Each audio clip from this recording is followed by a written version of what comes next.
दोस्तों टाइटैनिक के बारे में तो आपने ज़रूर सुना होगा, जो कि अपने वक्त का सबसे बड़ा और सबसे आलीशान समुद्री जहाज था।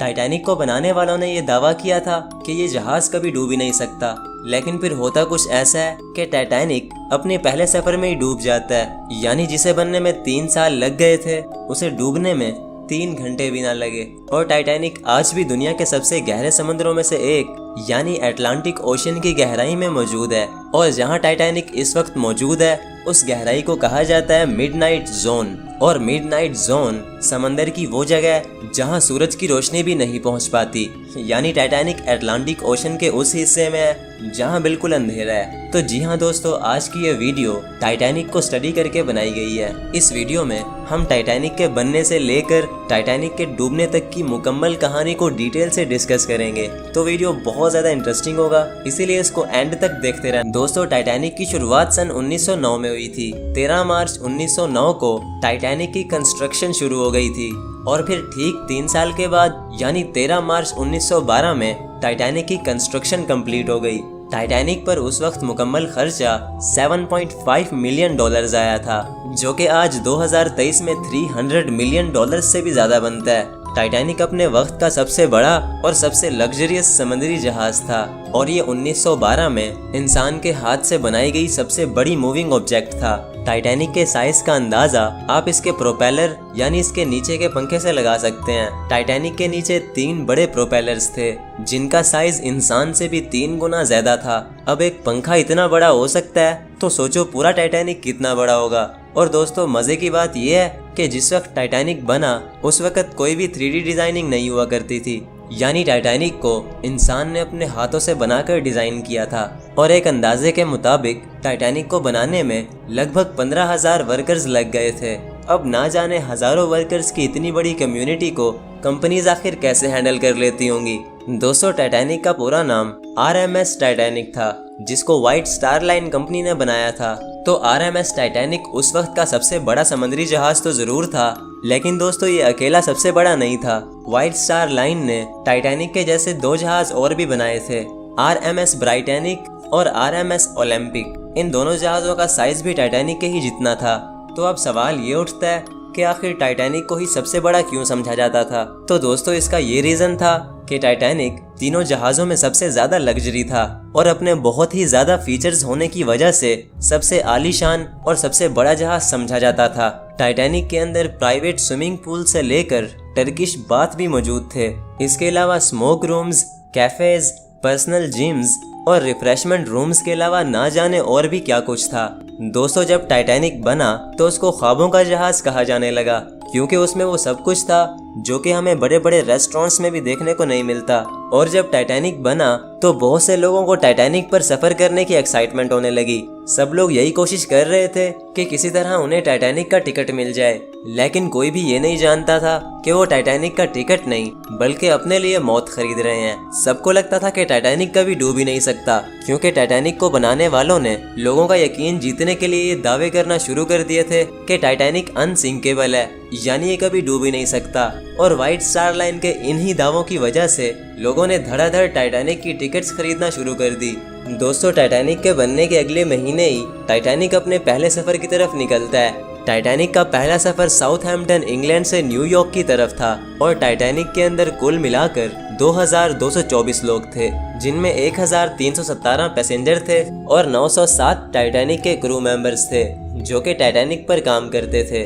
यानी टाइटैनिक के पहले सफर में ही इस पर हजारों लोग थे, जिनमें गरीब से गरीब इंसान से लेकर अमीर से अमीर इंसान भी शामिल था। और उन सब लोगों को 3 क्लासेस में डिवाइड किया गया था, फर्स्ट क्लास, सेकंड क्लास और थर्ड क्लास।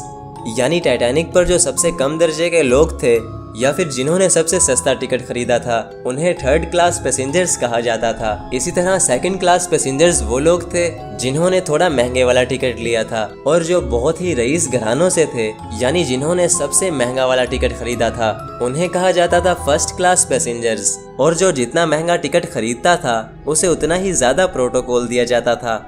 जैसे कि दोस्तों टाइटैनिक पर 300 के आसपास फर्स्ट क्लास मेंबर्स थे, तो उन सभी फर्स्ट क्लास मेंबर्स के रूम्स में एक अलग से टर्किश बाथ का इंतजाम था। लेकिन वहीं 700 से भी ज्यादा थर्ड क्लास मेंबर्स के लिए पूरे टाइटैनिक पर सिर्फ 2 बाथरूम्स थे। और दोस्तों अब अगर बात की जाए टाइटैनिक पर मौजूद लोगों की, तो उनमें बहुत बड़े बड़े सेलिब्रिटीज से लेकर दुनिया के सबसे अमीर तरीन इंसान भी मौजूद थे। टाइटैनिक पर मौजूद एक इंसान जिसका नाम जॉन जैकब एस्टर फोर था, उस वक्त का सबसे अमीर आदमी था। उसके पास उस वक्त 150 मिलियन डॉलर्स थे, जो कि आज के ज़माने में 3.5 बिलियन डॉलर्स से भी ज़्यादा बनते हैं। तो भले ही वो आदमी उस वक्त का सबसे अमीर इंसान था, लेकिन वो भी टाइटैनिक के साथ ही पानी में डूबकर मर गया। और दोस्तों टाइटैनिक पर 12 कुत्ते थे, जिनमें से सिर्फ 3 कुत्ते ही बचे थे। और जब टाइटैनिक का सफ़र शुरू हुआ तो 4 दिन तक तो सफ़र बहुत ही अच्छा गुजरा, लेकिन 5वीं रात टाइटैनिक की आखिरी रात थी। रात के ठीक 11:30 बजे का वक्त था कि टाइटैनिक के एक पहरेदार को एक बहुत ही बड़ा आइसबर्ग दिखाई देता है। उस आइसबर्ग को देखते ही वो पहरेदार शोर मचाना शुरू कर देता है, क्योंकि वो आइसबर्ग बहुत ही करीब आ चुका था। रात के 11:30 बजे अंधेरा बहुत ज्यादा था और टाइटैनिक पर मौजूद क्रू के पास कोई दूरबीन भी नहीं थी,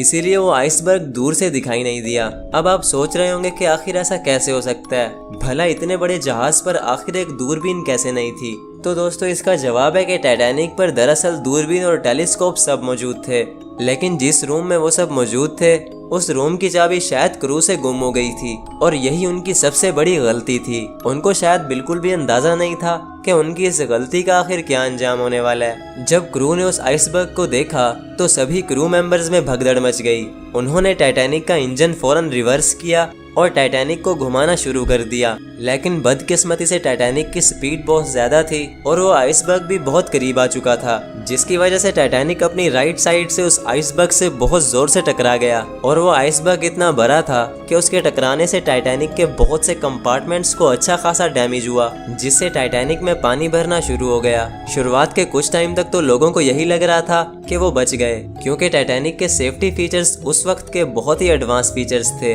लेकिन दोस्तों टाइटैनिक फिर भी नहीं बचा, क्योंकि जिस आइसबर्ग से टाइटैनिक टकराया था वो पूरे 100 फुट लंबा था, जो कि ग्रीनलैंड के एक ग्लेशियर से आया था। और वो आइसबर्ग इतना ज्यादा करीब आ चुका था कि उसे देखने के सिर्फ 37 सेकंड के बाद ही वो टाइटैनिक से टकरा गया। टाइटैनिक में अब पानी भर रहा था और टाइटैनिक धीरे धीरे समंदर में डूब रहा था। और लोगों की परेशानी उस वक्त ज्यादा हुई जब पानी लोगों के कंपार्टमेंट्स में घुसना शुरू हो गया। लोगों में अफरा तफरी मच गई और हर कोई अपनी जान बचाकर भागने लगा। किसी इंसान को अपनी जान प्यारी थी तो किसी को अपनी फैमिली की। और टाइटैनिक को बनाने वालों ने सबसे बड़ी बेवकूफ़ी ये की थी कि उन्होंने टाइटैनिक पर सिर्फ 20 लाइफ बोट्स ही इंस्टॉल की थी, क्योंकि उन्हें लग रहा था कि टाइटैनिक कभी डूबेगा ही नहीं, तो इस पर ज्यादा लाइफ बोट्स का क्या फायदा। और उन्हें लग रहा था कि अगर वो टाइटैनिक पर ज्यादा लाइफ बोट्स इंस्टॉल करेंगे तो इससे शायद टाइटैनिक की खूबसूरती कम हो जाएगी। जहां टाइटैनिक पर 2224 लोग थे, अब उनको बचाने के लिए सिर्फ 20 लाइफ बोट्स थी, जिन पर इतना हजूम इकट्ठा हो चुका था कि उसे संभाल पाना मुश्किल हो चुका था।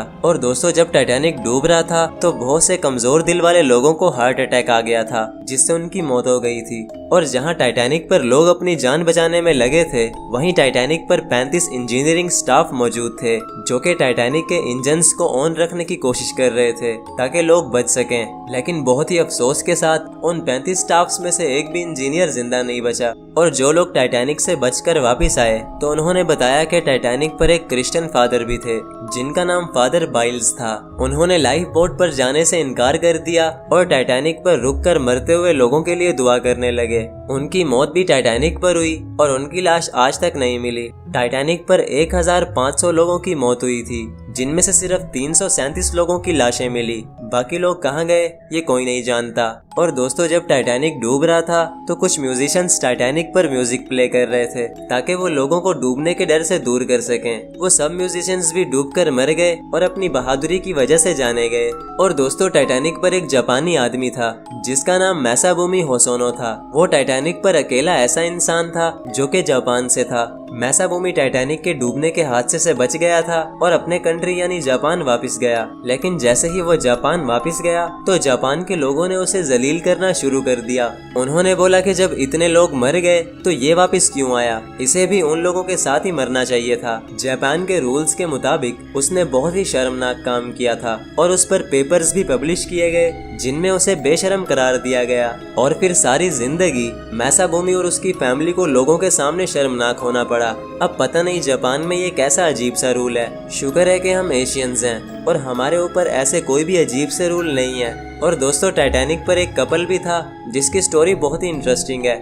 दोस्तों आइजोडोर नाम का एक बिजनेसमैन था जिसको लाइफ बोट पर बैठने का बोला गया, लेकिन आइजोडोर ने लाइफ बोट पर बैठने से ये कहकर इनकार कर दिया कि जब तक टाइटैनिक पर मौजूद सारी औरतों और बच्चों को नहीं बचा लोगे तब तक मैं लाइफ बोट पर नहीं बैठूंगा। आइजोडोर की बीवी आइडा स्टेरस उससे बहुत ज्यादा प्यार करती थी। आइडा ने बोला कि मैंने अपनी जिंदगी के बहुत से साल अपने शोहर के साथ गुजारे हैं, तो मैं अपने शोहर को यहाँ अकेला नहीं छोड़ सकती। तो आइडा ने अपने हस्बैंड के साथ रहने का फैसला किया और वो दोनों मियाँ बीवी टाइटैनिक पर एक साथ मर गए। और दोस्तों जिस आदमी ने टाइटैनिक को डिजाइन किया था उसका नाम थॉमस एंड्रयूज था।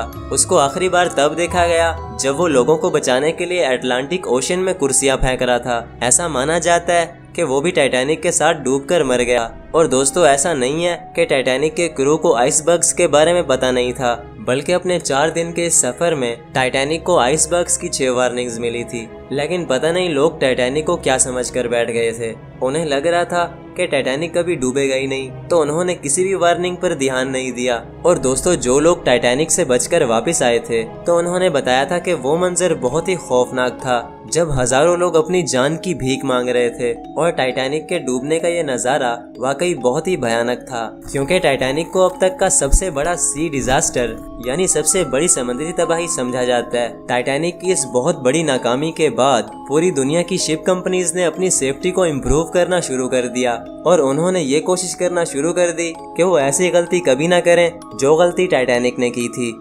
यानी टाइटैनिक की वो गलती पूरी दुनिया के लिए एक बहुत बड़ा सबक बनकर रह गई।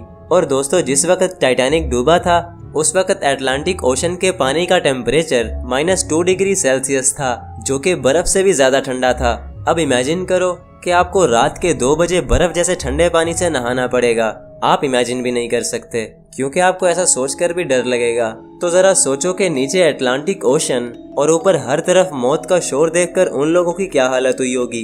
दोस्तों टाइटैनिक को डूबने में पूरे 2 घंटे 40 मिनट लगे थे और टाइटैनिक का मलबा 12,000 फीट से भी ज्यादा गहराई में आज भी मौजूद है। साइंटिस्ट को टाइटैनिक के मलबे को ढूंढने में पूरे 70 साल लग गए थे, क्योंकि अटलांटिक ओशन की गहराई में कोई चीज ढूंढना आम बात नहीं है, और ऐसी गहराई जहां रोशनी भी ना हो। साइंटिस्ट का ये मानना है कि टाइटैनिक का ये मलबा 2030 तक शायद खत्म हो जाएगा, क्योंकि पानी में मौजूद बैक्टीरिया टाइटैनिक के इस मलबे को खा रहे हैं। तो दोस्तों ये थी स्टोरी एक ऐसे जहाज की जिससे बहुत ही ज्यादा उम्मीदें लगाई गई थी, लेकिन बहुत ही अफसोस के साथ वो अपनी पहली उम्मीद पर भी पूरा न उतर सका और टाइटैनिक का ये हादसा पूरी दुनिया के लिए एक सबक बनकर रह गया। मैं उम्मीद करता हूँ आपको आज का ये वीडियो अच्छा लगा होगा। इन वीडियोस को बनाने में बहुत ज्यादा रिसर्च और मेहनत लगती है, इसीलिए इसको एक लाइक करके जाना।